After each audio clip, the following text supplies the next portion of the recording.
A great project is led by a great team. Now what this means, it means that every great project is going to have a team that has some experience, that has executed before, and that the holders absolutely trust. If the holders trust that project and those founders, the price floor is just going to rise because people won't sell at any point in time. Now this video is actually inspired by Bento Boy's video. He put it up about a day ago. I'll link that video up here. Check that out after you watch this video, of course. And in this video, he talks about the current meta, which is project founders and people that actually have an established footing in the space are launching projects, but not just sort of new projects, existing projects expanding their ecosystem. And I kind of want to jump off that and expand on that and kind of point out a few of the things that I think make this a very good, easy indication for people to move into projects and to kind of have a little bit of safety when it comes down to conviction in those projects. Now I'm going to break this video up into two parts. The first part is going to be blasting through these projects really fast so you can kind of see what I'm talking about. And then the back half is the methodology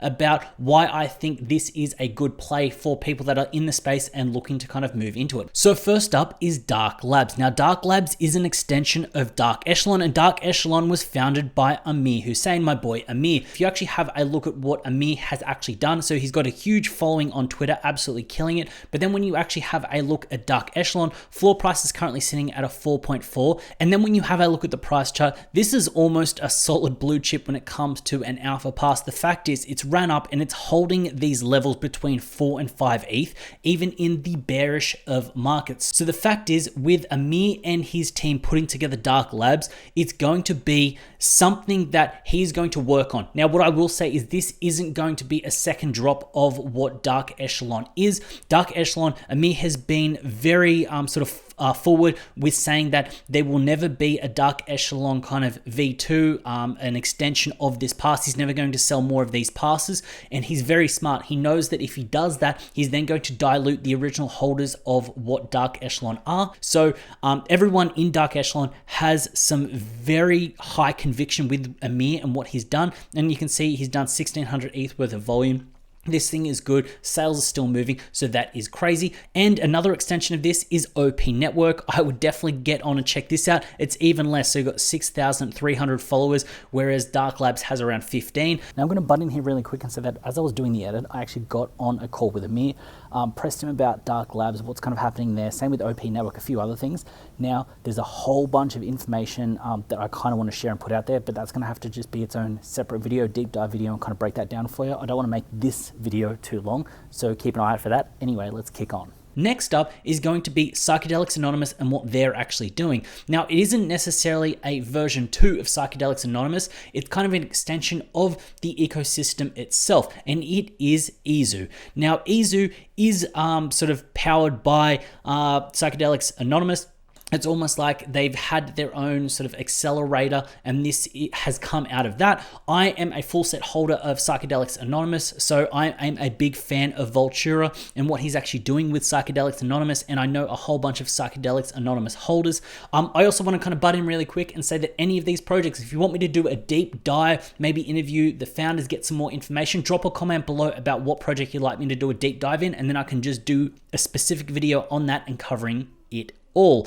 So people are very hyped on what's going to be happening with Izu, but then also season 2 of Psychedelics Anonymous. And then what you can also see is Vultura. He has got a very big following on Twitter. He's very active, very engaging, and he actually gets a lot of people interested in what's actually kind of going on with Psychedelics Anonymous, so he knows how to tease this out. And this comes back again to a founder that knows how to communicate value, that knows how to kind of tease things out and get people excited about the project that they're actually kind of talking about and that they're launching and they're doing.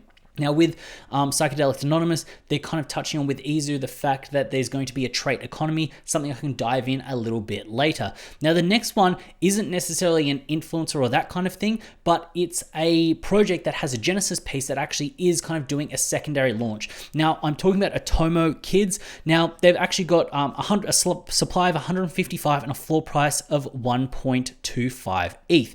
Now what you can actually see here is the sales are still moving, so it's not completely dead. It's not like it's been sitting there for a while. There's a few sales a day, so it is kind of moving, and you can see here that the price is sitting flat. It could have actually kind of gone down in the bearish of markets, but it's actually trending up. Now with Atomo, they've got a second collection of 5,555. Now we've got Pedro. Pedro is the artist, and his Twitter account is kind of good, but that would be the sort of flow-on effect of having the main Atomo account. Now look, the founder of the project is Wamboozled, and he is actually in Sydney himself. Now, I was able to kind of use this and end up having a chat with Wham to see what he was going to do longer term with the project, see how he's going. And I don't want to turn this into a shill of what Atomo Kids is going to be. But the fact is, Wham has been in the space for about a year.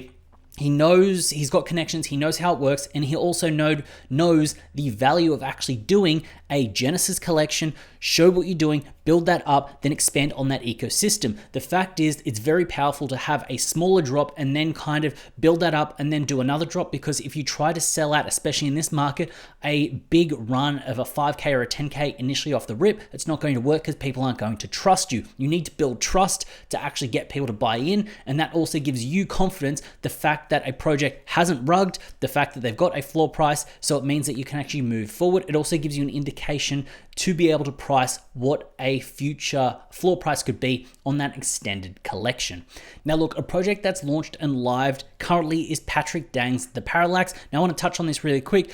He's still kind of doing the reveal within the next week or so, but Patrick has a big following on YouTube, 15K subscribers. I'll actually link his channel down below and up here. If you want to kind of go sub to him, you should definitely sub to Patrick. His content is quality and it's very thoughtful and well thought out. Now, the reason that I wanted to bring this up is the fact that Patrick's in the space, he's got some connections, he knows what he's doing with a floor price of 0.38 and a supply of 777. Now, look, the reason that I bring this up is the fact that some people are looking for projects with founders that they can trust. And if you've actually been watching Patrick kind of evolve on his YouTube content, on Twitter, when it comes down to the NFT space, you're able to actually kind of put your trust in someone who essentially is doxed, who is kind of putting in the work in front of your eyes and you're able to connect with. So that is just something I kind of wanted to touch on, which is the Parallax. Full disclosure, I am holding a Parallax, so sort of pumping my own bags there. Now look, these don't just have to be alpha passes. We've got Liam D and he's holding an NFT Summit. Liam's got sort of 5K on YouTube and 15,000 followers on Twitter. And what Liam's doing is he's getting a whole bunch of sort of talented people that are in the space. I've actually done a deep dive on this project itself. And the fact is, if you were following Liam, you'll cross Liam on what he was doing, you would have known that he's kind of putting together this summit, a whole bunch of experts speaking about NFTs over a month on a closed Discord, free mint, 1,000 supply. So very kind of good in terms of flippability, but then also the information that you'll get from it. And the fact is, people are going to be trusting this. I think this will have a decently high floor because you've got someone that they trust in the space, great utility, and the fact is they've built this because they inherently understand the space. They inherently understand what people want to do. People usually want to flip a free mint. How do you kind of make that kind of run up very high? And you do that by providing some insane value. Now look, this is part 2 of that video. The idea is I want to talk about why people are moving and gravitating towards projects with founders that have either an established history in the space or that have actually launched a project before. The idea is that people are sick of rugs, people are sick of gambling and essentially losing out on these soft and slow rugs. If you are putting your sort of trust in someone that has actually executed in the space, that has a following or a presence, you're able to kind of go off that. You're able to go off their social credits and their social proof, which then gives you confidence in holding that project. It doesn't matter if you care about the utility, if you care about the art, if you care about the price. The fact is you're going to trust the founder the same way that other people are trusting the founder, that you are going to get value delivered from that project by moving into it. So there is a current meta, and this is what Bento Boy was touching about, the fact that people are kind of moving towards these projects. They're holding up decent floors. They're actually holding up lots of value because you're essentially buying stock in that person, in what they're doing. The way that I like to look at it is if you could buy stock in what Elon Musk was doing back in the early 2000s, if you could buy stock in what Bezos was doing back in the early 2000s, but on them themselves, this is what some of these projects are like. You are able to buy stock in that person because they are going to be heavily influencing that project at that point in time, which could get you the ultimate utility, which is price go up. Now, this is not financial advice. You've got to do your own research. You have to trust and engage and understand that community because there can be some numbers kind of put around. People can buy a whole bunch of followers, people can kind of pump up some engagement. But the fact is, if you yourself trust and engage with a project or a founder that has done some great work and they are doing a version 2 or a spin-off or expanding the ecosystem or something different, there can be a watered down effect. But if you trust that person and you know that they inherently know the space, then your money will be in good hands because you're able to let them kind of dictate how things will work, how things will play out in the future.